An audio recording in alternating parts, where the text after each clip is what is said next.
ko dénk yes mu di conseiller boobu mu doon foofu ca pencum ndawu réew mi dinañ taxaw bu baax a baax itam ci séance plénière bi nga xamante ni moom la ñuy xaarandi ëllëg foofu ca assemblée nationale ñeel convention bi nga xamante ni ñu ngi leen koy wax fan yi yëpp mooy dox diggante Sénégal ak royaume bu Maroc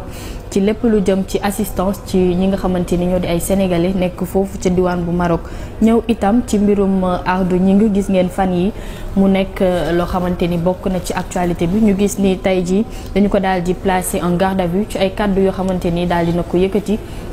teg ko ci ndoddu premier ministre mbirum Doro Gueye également ak ki nga xamante ni moo di Cheikh Sarr ñoom it dinañ ñëw ci seen i mbir ci fi nga xamante ni foofu la toll bu baax a baax yi le ponk dinañ ko fi waxtaanee waaye itam dinañ yër bu baax a baax mbirum wér-gu-yaram comme ni ñu koy defee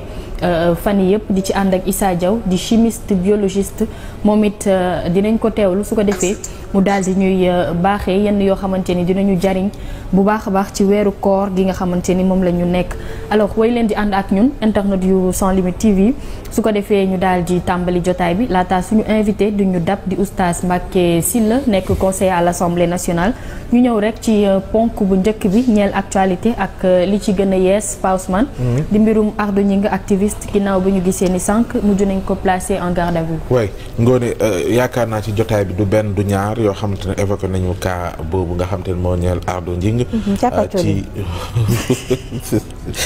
ci bi ñuy wax ni convoqué nañ ko convoqué wuñ ko ak la mu ca waxoon ginnaaw gi ba mu génnee la mu bind tey ñu ko doon xaar xam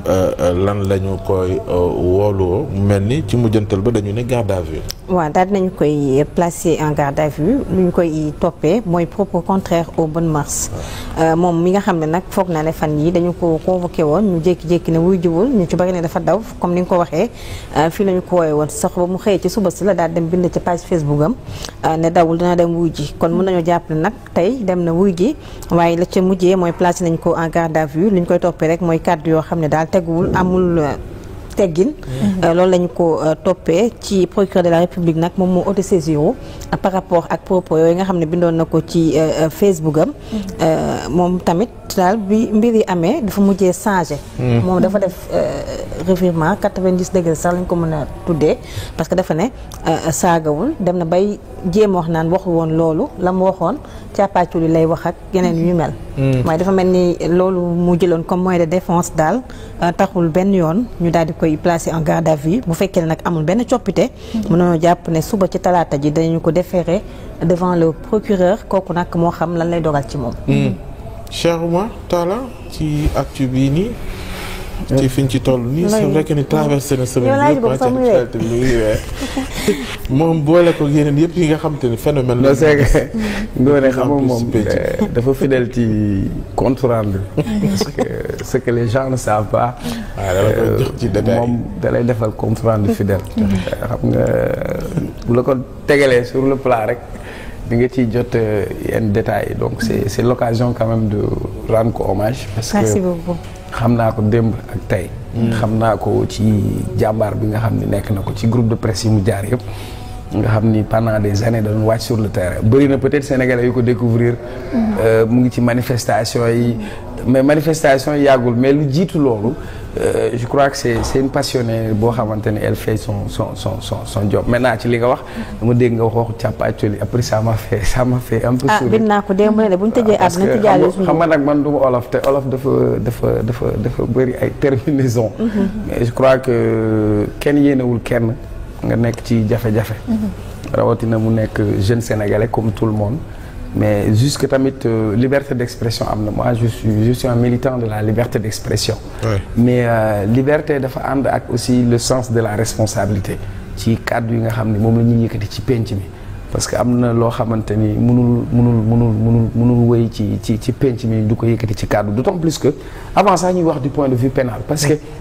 responsabilité la yow mi nga xam ne da ngay toog di yëkkati yenn kàddu yi nga xam ne ku ne da lay déglu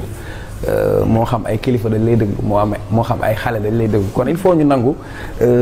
ci penc mi am loo xam ne dañ ko war a bannir ak fu mu mën a jógee ñu nangu ko ba pare parce que moom xam naa ko je crois sur la scène benn yoon laa bokk ak moom plateau je suis pour la contradiction parce que ku nekk aussi am nga sañ-sañ nga am sa xalaat ci doxalinu réew mi du dëgg. waaye moom dafa bokkoon ci ñi bokkoon ci yaakaar naa FRAPP bu ñoom Guy Marius Sagna ci la doon ànd. je crois que foofu la illustré woon parce que amoon na benn mbir bu amoon je crois affaire Tobène. mu bokkoon ci xeex boobu mais biñ ko jàppee ci jamonoy Macky Sall bi mu génnee ci kaso bi après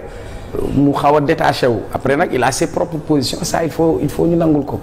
beneen bi c'est quoi le mot activiste.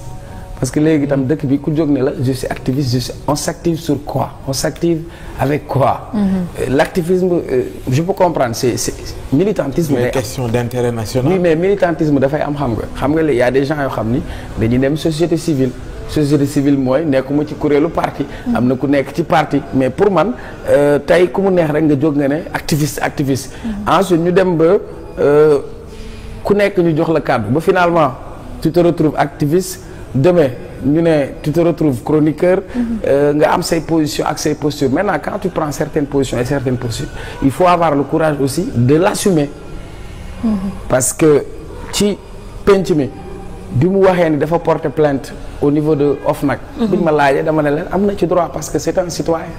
parce que OFNAC dañ ko fi teg ci lépp luy càmbar ci wàllu ger kon moom bu fekkee jàpp na ni dem na Ousmane Sonko wax na compte 1000 milliards kenn du tere moom mu